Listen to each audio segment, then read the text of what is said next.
Mesdames et messieurs, bonsoir, bienvenue dans votre journal. Au sommaire de cette édition, selon le rapport du Conseil national de crédit pour l'année 2023, le Togo a enregistré une amélioration significative de son environnement macroéconomique, on y revient. Un constat a été fait sur la question de la prise en charge des enfants dans les centres d'accueil. Celui-ci révèle que certains centres n'offrent rien une prise en charge adéquate à ces derniers. Nous vous donnons les précisions dans ce journal. À l'international, Félix Tshisekedi est élu président selon la commission électorale à la tête de la République démocratique du Congo pour un second mandat loin devant ses concurrents avec plus de 70% des voix. Un résultat contesté par l'opposition qui rejette ce qu'ils appellent un simulacre. Le monde athlétique est en deuil. L'athlète ougandais Benjamin Klipaga a été retrouvé mort dans une voiture au Kenya. La police kenyane a arrêté deux individus en lien présumé avec le meurtre du spécialiste du 3000 mètres steeple. Le mobile du crime demeure cependant inconnu. Plus de précisions dans un instant. Voici donc pour les titres, place au développement.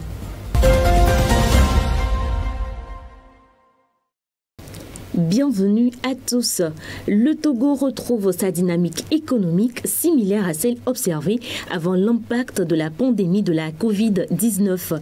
Selon le rapport du Conseil national de crédit pour l'année 2023, le pays a enregistré une amélioration significative de son environnement macroéconomique au cours de cette période, indiquant ainsi une reprise après les difficultés liées à la pandémie. Bernard Canvi. Le secteur bancaire togolais a depuis les années 70 considérablement évolué. De nos jours, ce secteur continue de faire ses preuves. Selon le récent rapport du Conseil national de crédit CNC, l'environnement macroéconomique du pays a connu une évolution entre janvier et septembre 2023.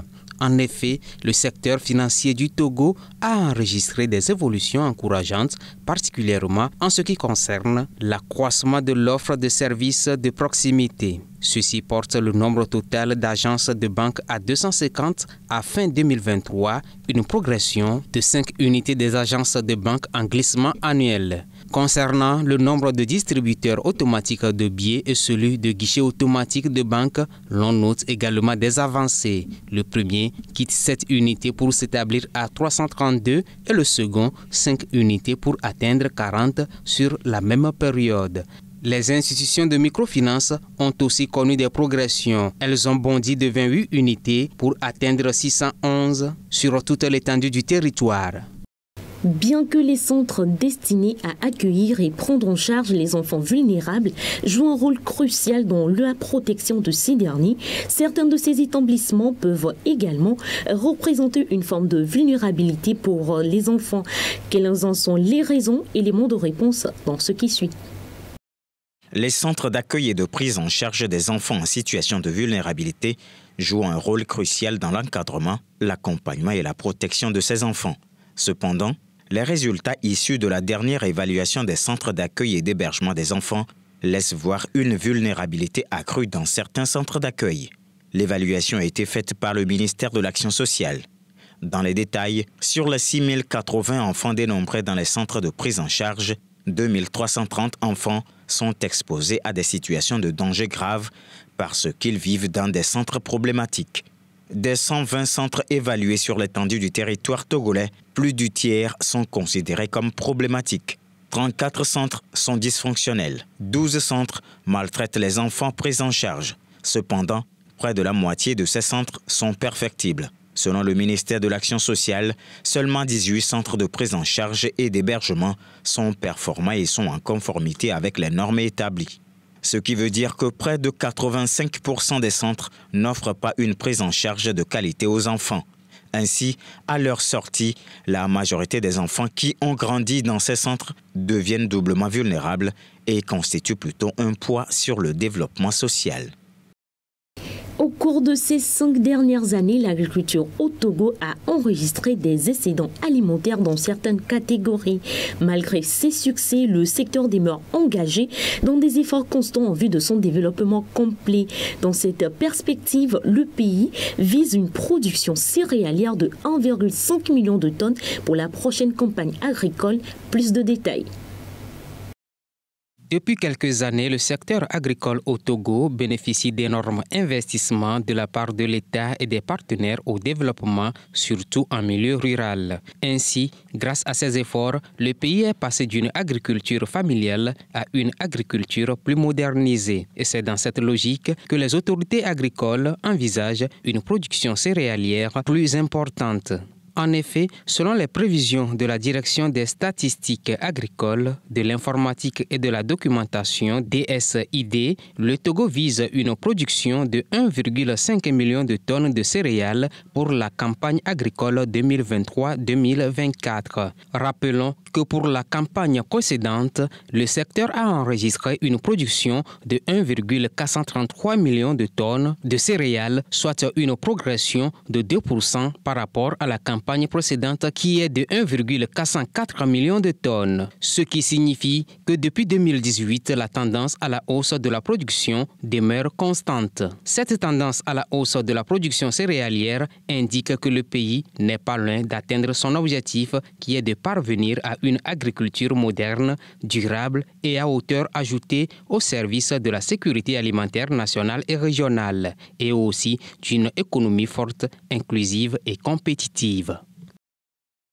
À l'international, ce dimanche, la commission électorale en RDC a annoncé le vainqueur des élections présidentielles des 20 et 21 décembre dernier. Félix Tshisekedi, le président sortant, est réélu pour un second mandat avec 73,34% des voix. Il s'agit des résultats avant recours et validation de la Cour constitutionnelle. 9 candidats de l'opposition contestent les résultats et appellent à la tenue de nouveaux scrutins. Reportage. Est élu à titre provisoire le candidat numéro 20, M. Félix Antoine Tshisekedi Tshilombo. La victoire de Félix Tshisekedi ne faisait pas de doute tant son avance était grande dans les résultats donnés par la CENI les jours précédents. Ce dimanche 31 décembre, Denis Kadima, le président de la commission électorale, l'a confirmé au terme d'une longue énumération de résultats et de pourcentages. Le président sortant est donc réélu avec 73,34% des voix. Une victoire toujours provisoire selon les termes officiels puisqu'elle doit encore être confirmée par la Cour constitutionnelle. Pour cette annonce, la CENI avait organisé une cérémonie officielle en direct à la télévision nationale, une manière de répondre aux critiques qui s'étaient exprimées lors de la journée de vote qualifiée de chaotique par l'opposition. Dans les résultats, en numéro 2 arrive Moïse Katumbi qui obtient 18,08% et en 3, Martin Fayoulou, candidat malheureux à la présidentielle de 2018 avec 5,33% des voix. Peu après cette proclamation, le gagnant, arrivé un peu plus tôt au siège de son parti, a pris la parole pour remercier les électeurs. Élu président de tous les Congolais et symbole de l'unité nationale, j'aimerais par ces mots vous rappeler, chères Congolaises et Congolais, qu'indépendamment de nos considérations et visions aussi distinctes qu'elles puissent être, que le Congo a besoin de la contribution de toutes ses filles et de tous ses fils. C'est donc dans un esprit d'ouverture que j'exercerai, comme pour le premier mandat qui vient de s'achever, ce second mandat. Mais cette victoire était tellement prévue que dès le matin, elle était contestée par l'opposition. 9 candidats ont rejeté ce qu'ils appellent un simulacre. Donc pour nous, nous n'avons pas assisté à des élections. Donc il faut refaire ces élections. Et ce groupe d'opposants demande à la population de protester massivement dans la rue. Une situation redoutée par le pouvoir, il a déjà interdit un premier meeting mercredi. Les résultats sont désormais connus, mais l'incertitude demeure sur la réaction de la population dans les jours qui viennent. Et peu de temps après avoir été déclaré vainqueur, Félix Tshisekedi a salué la foule de partisans qui avaient afflué en grand nombre pour célébrer avec lui cette victoire. Regardons plutôt. Juste après l'annonce de sa réélection comme président de la République démocratique du Congo, Félix Tshisekedi est apparu ce dimanche au balcon du quartier général de son parti à Kinshasa. Élu pour 5 nouvelles années à la tête du pays, Tshisekedi a salué ses partisans venus en masse fêter cette victoire. Et aujourd'hui, je suis content, comme on a élu encore notre président Félix Antoine Tshisekedi Tshilombo, et tous les Congolais, partout ailleurs même, nous sommes contents et on va lui donner la chance pour que notre pays soit développé. Environ 18 millions de personnes ont voté lors de ces élections avec un taux de participation de plus de 40%, selon la commission électorale. La victoire de Félix Tshisekedi, âgé de 60 ans et au pouvoir depuis janvier 2019, ne faisait aucun doute. Avec 73,34% des voix, il devance largement ses adversaires Moïse Koutombi et Martin Fayoulou. Pendant des années, nous n'avons jamais été heureux. Avec la présidence de Félix Tshisekedi, nous avons la paix dans le cœur. Tout ça, c'est grâce à cet enfant du pays. Les candidats s'opposant aux résultats ont 2 jours pour présenter leurs réclamations. Les résultats définitifs sont attendus le 10 janvier. De nombreux obstacles entravent la lutte contre le paludisme sur le continent. Au Kenya, le réchauffement climatique a été cité parmi les causes de la recrudescence des cas de paludisme. Quel lien peut-on établir entre ces 2 facteurs? Élément de réponse. Wilson Mutai décrit le paludisme comme une maladie destructive et mortelle. Cet agriculteur kényan et homme d'affaires de 76 ans a été atteint par cette maladie. Mais selon lui, l'hôpital d'Isiolo dans la vallée du Rift n'avait aucun médicament pour le traiter. J'ai été transporté à l'hôpital et quand je suis arrivé, on m'a fait passer un test sanguin. On m'a découvert le paludisme. Mais l'hôpital n'avait pas de médicaments. J'ai dû chercher un médecin privé pour me soigner à la maison.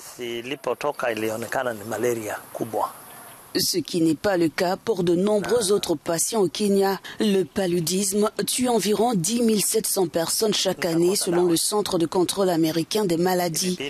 Parmi les raisons de cette recrudescence des cas, le changement climatique. Pour tenter d'enrayer la maladie, l'Institut international de recherche agricole a mis en place des stations météorologiques à différents endroits. Les moustiques sont capturés à l'aide de dioxyde de carbone puis transportés au laboratoire de l'Institut de recherche médicale du Kenya. Ils sont ensuite analysés afin d'identifier le virus et les agents pathogènes qu'ils transportent. La raison pour laquelle nous avons mis en place une station météorologique dans cette région, c'est dans le but de capturer différentes conditions environnementales, comme la température, l'humidité, la vitesse et la direction du vent, pour être en mesure de vraiment comprendre comment ces différents composants du climat peuvent influencer la population et également influencer les tendances de la maladie que nous avons ici. Outre la station météorologique, nous piégeons également des moustiques dans cette région et nous surveillons la population de moustiques à différents moments de l'année.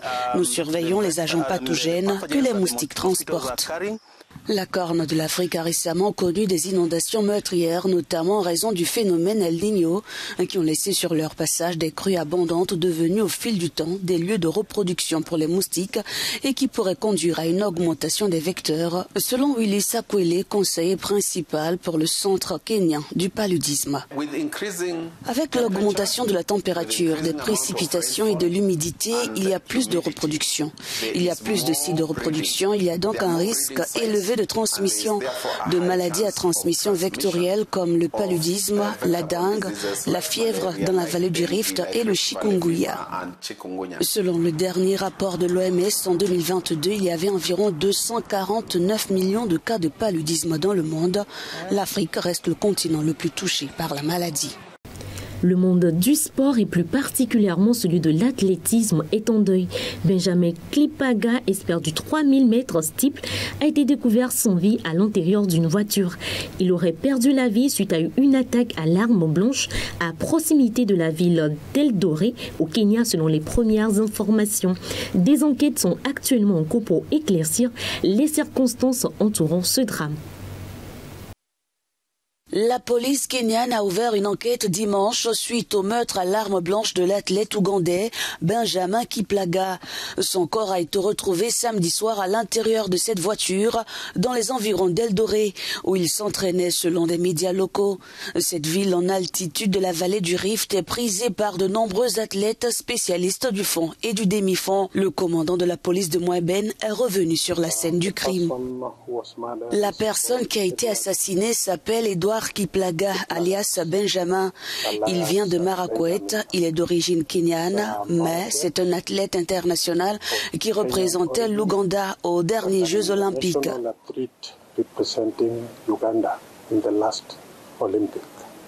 Le ministre ougandais des Sports Peter Ogwang a salué la mémoire de cet athlète. Les enquêteurs ont écarté la piste accidentelle après avoir découvert une plaie sur son cou. Cet incident a eu lieu vers 1h30 du matin, mais cela nous a été rapporté un peu plus tard comme un accident. Mais après avoir visité la scène, nous pouvons confirmer que ce n'est pas un accident, mais un meurtre. Benjamin Kiplaga avait représenté l'Ouganda sur 3000 mètres steeple lors de plusieurs éditions des Jeux olympiques et des championnats du monde. Et pour clore cette édition, nous vous invitons à visionner cette vidéo mettant en lumière les célébrations qui ont marqué le passage dans cette nouvelle année à travers le monde. Le monde a célébré l'arrivée de la nouvelle année avec de nombreuses festivités. Pékin a accueilli 2024 avec un compte à rebours au Capital Steel Park, le quartier industriel historique de la capitale.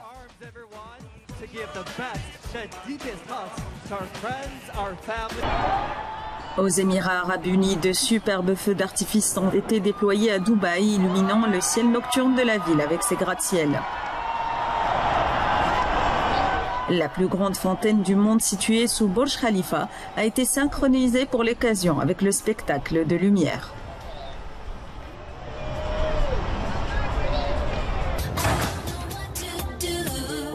À Paris, les foules descendues sur l'avenue des Champs-Élysées ont assisté à un spectacle de lumière multidimensionnelle projeté sur l'Arc de Triomphe et illustrant l'histoire de la capitale française.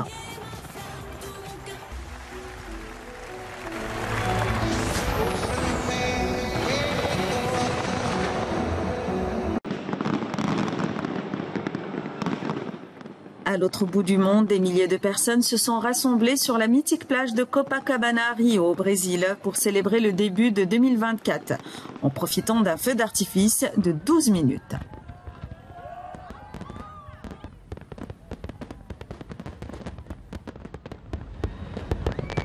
Et c'est ainsi que se referme cette édition. Merci à vous de l'avoir suivi. Excellente soirée à tous.